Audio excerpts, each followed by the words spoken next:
Finally, we've reached the end of the Mortal Kombat marathon. I've done pretty much everything, not counting portable games and special forces, but I've done most of the main games and it has been quite a ride. But it's no time to get sentimental. It's time to finish off the Mortal Kombat marathon with Mortal Kombat X. Now, how shall I start off? Well, the trailers for this game all suggested that it was going to take place years after MK9, and I often wondered, if you were going to do this, why didn't you just do this after MK Armageddon? That would have been the most logical time to do it. But it wasn't up to me. I've got plenty of things to say about this game, so let's begin. Also, spoiler warning, skip ahead in the video if you don't want to be spoiled. I didn't do that for the other games because they were fairly old, but this one is still relatively new, so I'll be careful. Let's begin with the story of Mortal Kombat X. The story opens with a recap of how Shinnok was banished to the Netherrealm by Raiden and the events of the last game. After that, we begin with our first character, Johnny Cage, showing that once again Netherrealm is continuing to do character chapters when they really should be past this by now, but I'll get into that later. Johnny Cage, Sonya, and Kenshi are heading to Raiden's temple to aid in the assault against Shinnok. Their copter is attacked by Scorpion and Sub-Zero, who is strangely human again for lack of a better term. The one benefit of Quan Chi's process. Oh. Alright then. Johnny Cage manages to fend them off, and we cut to the Sky Temple, where Raiden and Fujin are fending off some of Shinnok's demons, when Quan Chi appears by putting a hole through his own minion, and sends Striker, Cabal, and Sindel after the gods. Yeah, don't get your hopes up. Cabal and Striker are just cameos. It's disappointing. So Johnny Cage, Sonya, and Kenshi head to the caves where they are confronted by Nightwolf, Jax, and Smoke. After fending them off, they head inside where Shinnok has Raiden and Fujin down for the count and is going to trap them in his amulet. Yeah, the thing that Quan Chi was nonchalantly wearing in the last game. I guess at some point the writers told the costume designers that that was supposed to be a very important plot trinket. But with a surprise attack, Johnny Cage gets the upper hand. Miserable wretch! Insignificant speck of feculent scum! How dare you! I had to play that. Shinnok is about to kill Sonya when suddenly a magic plot shield occurs. Yeah, that's really the only way to describe this.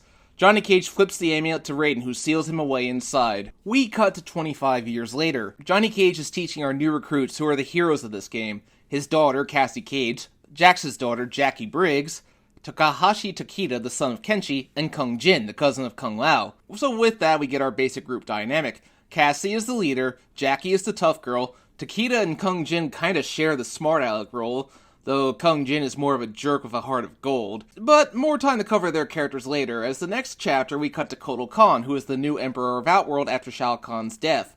Outworld has become embroiled in a civil war. There are those who are loyal to Kotal Khan, and those who are loyal to Mileena, like Tanya and Rain. Kotal Khan's forces consist of D'Vorah, a bug lady, Aaron Black, a gunsman, and the returning Reptile and Ermac. A battle breaks out, but Kotal Khan is able to fend them off. However, Mileena reveals that she has Shinnok's amulet, and thus the battle is brought to a standstill. We cut back to the new recruits, who are arriving at Sub-Zero's temple.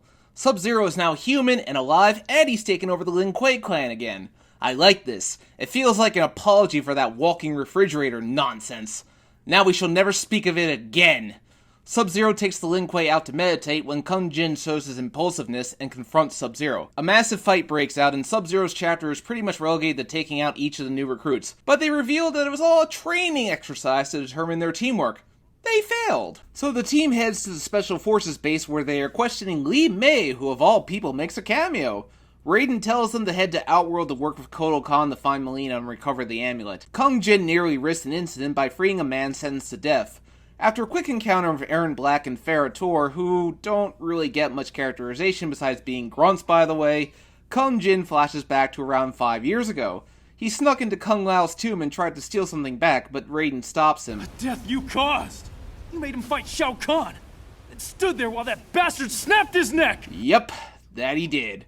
So Kung Jin releases his anger by fighting Raiden, who encourages him to join the Shaolin monks. Except... They care only about what is in your heart, not whom your heart desires. Wow, a subtle way of hinting at a character's sexuality, but it's not an overly stereotypical portrayal of gay people. Gold star, writers! So we cut back to Kung Jin in the present. He challenges Kotal Khan to a duel. If he wins, they'll lift the charges. He wins, of course, and only claims service to help stop Mileena. Control then switches over to Sonya. She and Johnny Cage didn't stay together. Johnny Cage is quite pissed at Sonya for putting her career before her family.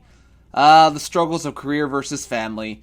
Raiden's also preoccupied with something after he learns that the amulet was indeed stolen. So we flash back to Sonya and Cage leading a team into the Netherrealm. Yeah, whatever happened to... The Netherrealm is a Yeah, I really wish the writers would remember the rules they set! So they are confronted by Quan Chi, Scorpion, Sub-Zero, and Jax, and a fight breaks out. Johnny Cage is mortally wounded and nearly turned into a revenant. But Raiden shows up and begins trying to reverse the spell. Sonya beats Quan Chi, and the resulting magic creates an after effect that restores Scorpion, Sub-Zero, and Jax to life. Somehow. Oh yeah, now Raiden remembers that he has healing powers. So we cut back to the present where Sonya has a fight with Kano. She doesn't kill him because they need info onto where the amulet is. So control switches over to D'Vorah, who is sent with Cassie to Melina's camp. We get a brief flashback to when Kotal Khan took over. D'Vorah has a fight with Baraka and... Yes! Finally! So with that done, we cut back to the present. D'Vorah and Cassie are able to defeat Raiden and Tanya, and eventually Melina. But it's here we see that D'Vorah is secretly working with Quan Chi, and alerts to him that she'll bring the amulet to him. Quan Chi makes his way to the fortress of the Revenants. Ugh, I hate seeing these guys like this. And where the hell is Jade? And why isn't there a Revenant of Baraka? You know, evil people who would actually make sense to be in hell. So they take Melina back to Kotal Khan. Why does her face look totally different than it did in MK9? So D'Vorah kills Melina. Ew. But Kotal Khan double-crosses the group and locks them up. So here's where Kotal Khan kinda jumped the shark for me. But everybody's betraying everyone, as D'Vorah takes the amulet for herself. We cut to Jax, who is working on a farm. He hasn't been dealing well with being one of Quan Chi's revenants, and who can blame him? But Sonya asks him to do some recon work in the Netherrealm so that they can capture Quan Chi. Our heroes talk in the cell, where they all share their past. It's a nice attempt to develop their characters. Takeda flashes back to his struggles with his father Kenshi, and with the reformed Scorpion, Hanzo, who has trained him as a Shira Ryu. Takeda's not happy with Kenshi for abandoning him, but he manages to convince him to join the Special Forces. They manage to break out of their cells, and after seeing the Outworld forces learn that D'Vorah has stolen the amulet, they fight their way out. Control then switches over to Jax, who is in the Netherrealm with Kenshi and Serena, making a cameo appearance. Quan Chi is weakened because without Shinnok to empower him, he doesn't have a power source. I guess that makes sense. I mean, he's without the amulet, so he needs someone to give him power. Jax fights his way past Kung Lao, and Kitana, who seems happy to be a revenant. I liked Kitana better as the protector of Edenia than the way she is now. So Jax makes his way to the fortress and finds Liu Kang, who is still angry at Raiden. Jax tries to defend Raiden, but Liu Kang will not listen. Jax is able to get past Liu Kang and defeats Quan Chi. So Quan Chi is taken back to Earthrealm, but Scorpion is there, somehow having learned that Quan Chi is there. No, seriously, how does he know? He tells them to wound, but not to kill, so he has grown as a character. Hanzo tells them that he will kill Quan Chi, but Sonya tells him that he can't. Without him, they can't free Liu Kang and the other Revenants. But Scorpion doesn't listen. Only Quan Chi concerns me. Yeah, you're kinda hypocritical. So a fight breaks out. Scorpion manages to subdue the Special Forces, and we flash back to 5 years ago. Sub-Zero has invited Scorpion to the Lin Kuei for tea and to talk. I just love how awkward this scene is. Sub-Zero offers him tea, but it's in the freezing cold. It's like, why are we having tea outside? Huh? I want to have tea inside where it's warm. Look, man, NetherRealm didn't design an inside arena, so we gotta make do with this. Oh, okay. But an impatient Frost tries to attack Scorpion, and a misunderstanding breaks out. Sub-Zero manages to tell him about the Lin Kuei's past endeavors, and that they have both sought to reform their clans for good. Sub-Zero tells him of how Sector, who is now dead, after Sub-Zero took over the clan, of Quan Chi's deal to eradicate the Shira Ryu, so now Scorpion knows who to truly blame for his family's death. He finally lets it all out, and normally I would be happy, but not at the expense of the other characters' remaining revenants. Come to think of it, doesn't Sub-Zero want to save Smoke? How come he never mentioned him? So D'Vorah arrives, and this happens. Amulet. Get over here!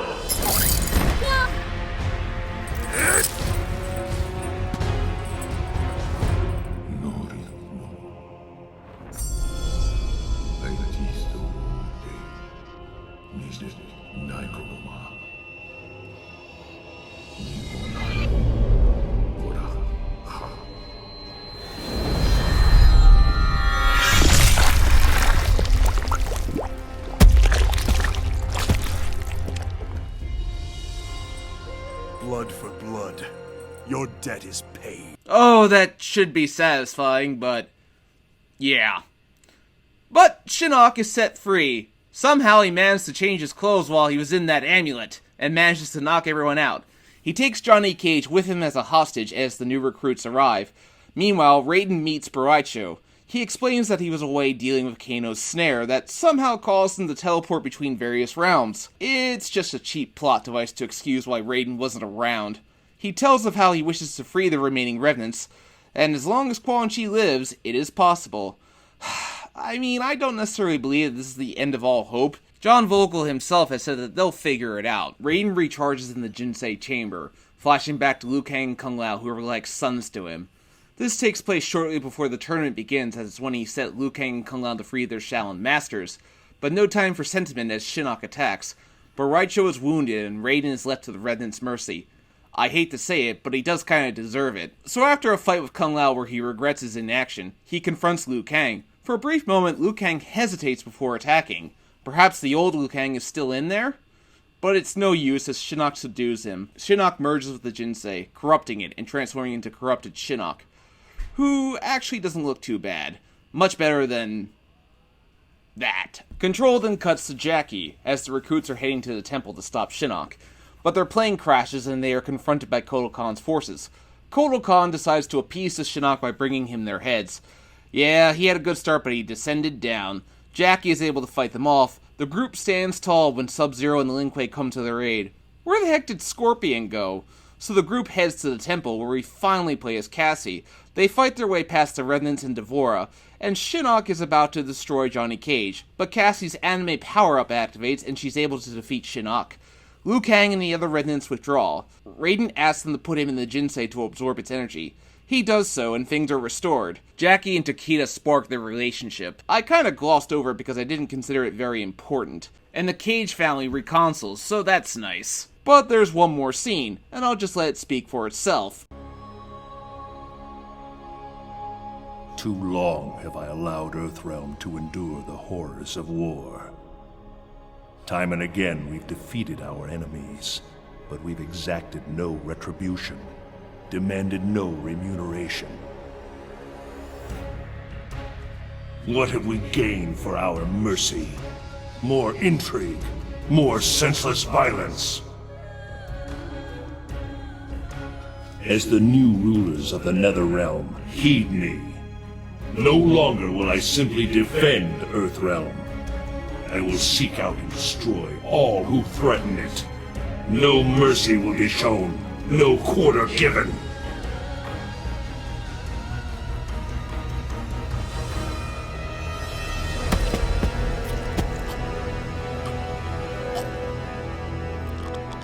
Shinnok was an elder god, impossible to kill.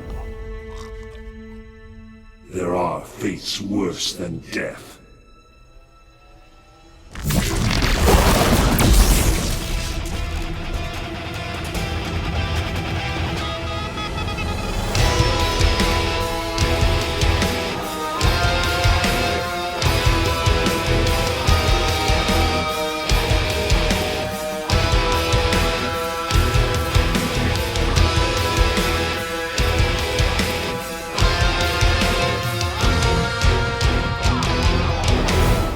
Yeah, I gotta say, I don't really care for Liu Kang and Kitana being the new rulers of the Netherrealm. Why couldn't it have been Noob Saibot, a character who would actually make sense to take over the Netherrealm? How does this fit their characters?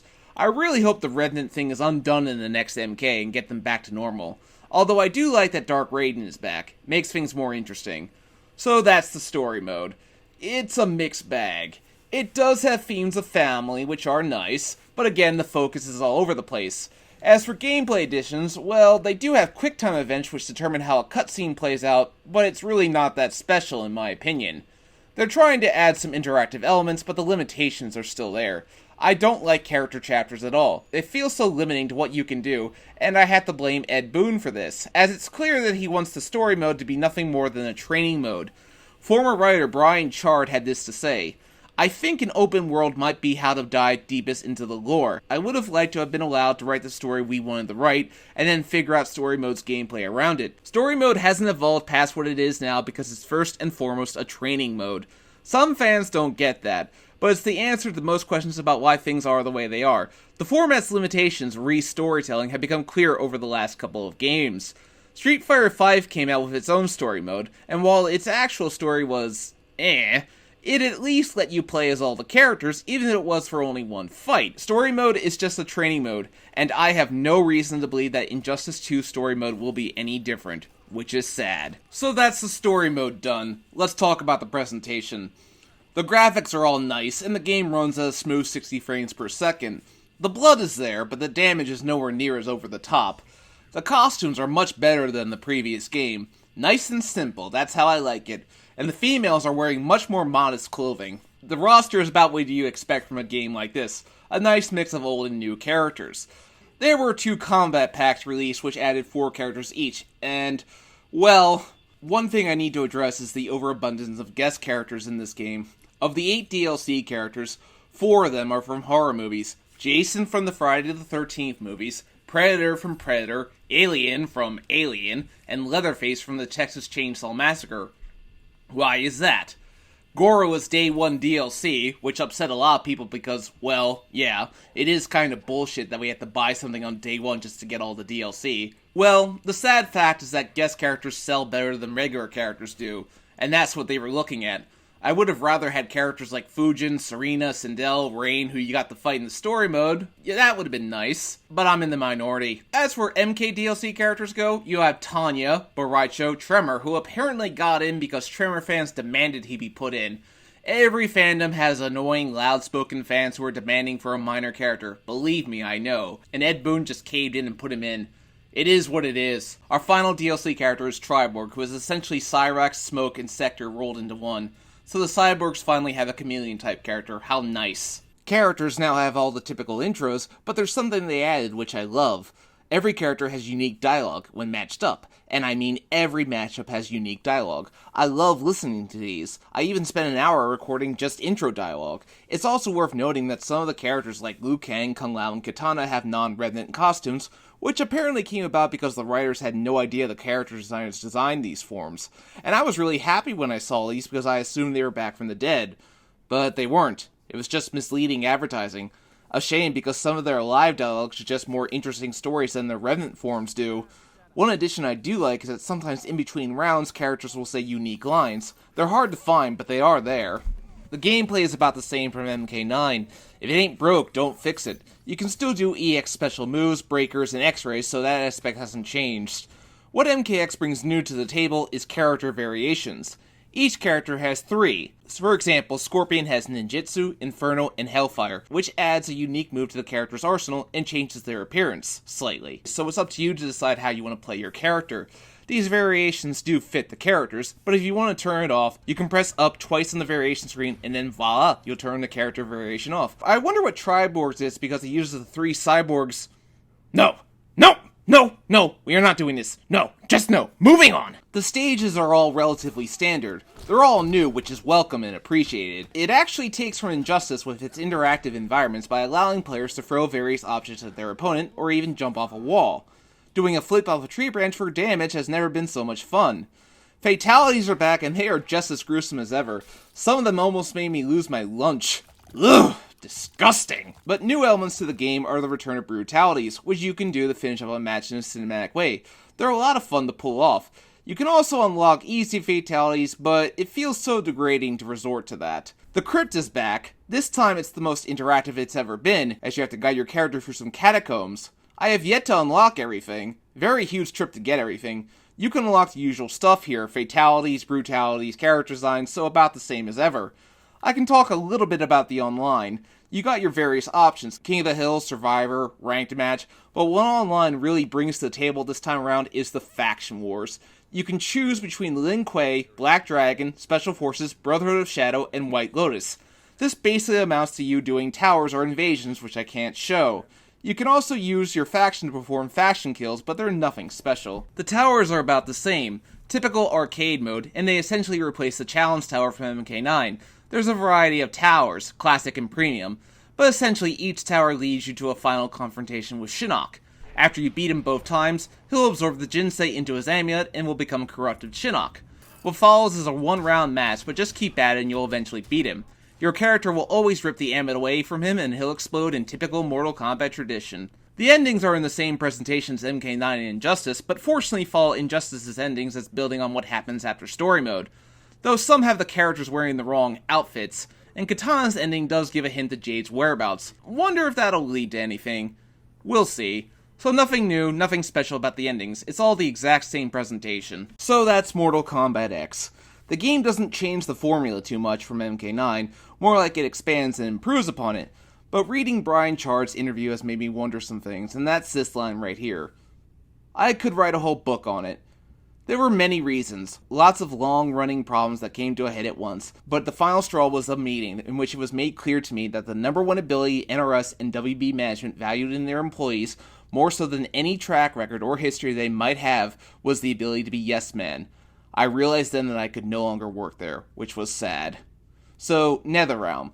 I'm sure you're already working on Mortal Kombat 11, and I'll be there when it comes out, but please tread lightly. You managed to get MK out of a dark age, but if you take the wrong steps, you could find yourself in the exact same situation. When MK11 does inevitably come out, I'll be there to review it.